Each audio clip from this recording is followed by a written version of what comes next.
Welcome to Megapath Presents. I'm Ronnie Hayes, and today let's talk about Here's Negan Part 9. Now, I am a couple weeks late with Here's Negan. I think this one came out right after the holiday. Not too sure, but finally, the story being broken down the way it has, it's just gotten to me. I just could not justify a 30-minute drive to the comic shop to pick it up. As far as what I know, there's no real way to support it and also purchase it digitally. I know you can get it digitally, but there's a delay. Like, for example, it's like 2 months ago. You know what I mean? There's like that 2-month delay where you can get digital part 1 through 5, but you can't get the new 2 months. You know, something like that. I haven't looked into it fully. Maybe if any of you guys know, you could put it down in the comment box. But essentially, I just couldn't justify the drive up. I just decided to wait a week until the new issue came out. Then I had car trouble, and I didn't even go pick up the new issue. So I just went ahead and both had my buddy send me over the digital Here's Negan, and then I just bought the digital new issue. So that review for the new issue will be up right behind this one. And there's some interesting stuff from the new issue and Here's Negan Part 9 that I want to get into as far as the bat. And now it's looking more weird that he labeled the bat Lucille, because previously we had this idea, a lot of fans had this idea that the bat did have some connection to his wife, not just some random ass bat he found and he named after his wife. And it appears that's what happened in this issue. To recap, or in this 4 pages, this part of Here's Negan, the last section, he got surrounded with his little mini group of 4 or 5 other survivors.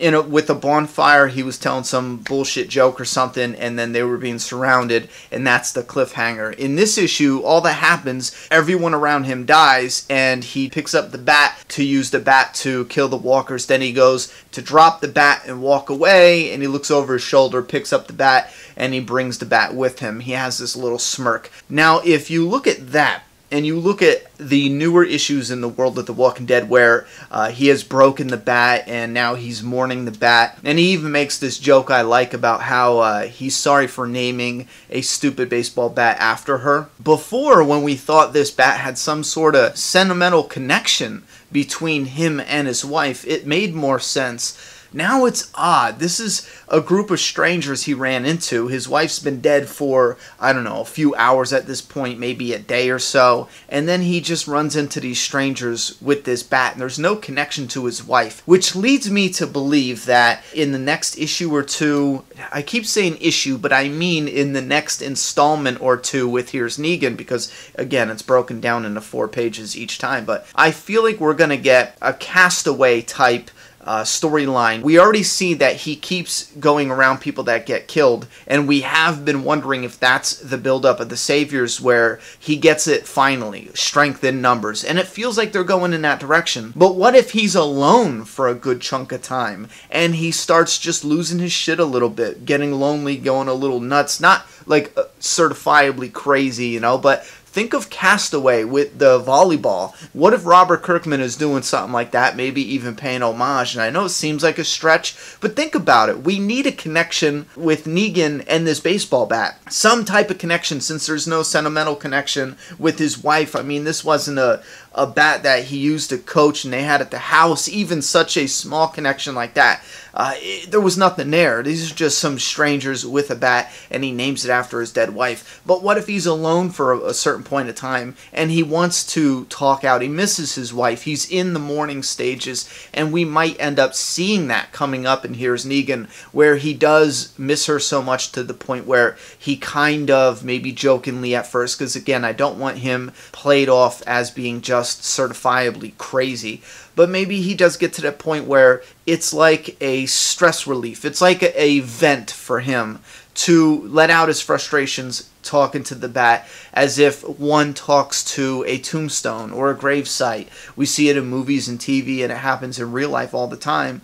This bat could be his connection, the connection to his wife. And I think that would make more sense than him just labeling the bat Lucille and carrying on this relationship with that bat. You know what I mean? Like his wife reincarnated into this inanimate object that's a baseball bat. But this bat could be his connection to his wife. But if he makes that connection with losing his shit a little bit and talking to the only item that's really there, which is a baseball bat, that kind of makes a little more sense than him simply one day out of nowhere putting barbed wire around it. We did see him around a barbed wire, around a bonfire, and he was putting the barbed wire in the very beginning. Maybe that's his moment where he's starting to break a little, and he's trying to talk to his wife like one, and I want this to sound like it's not so nuts, but like one does to a gravesite. You know what I mean?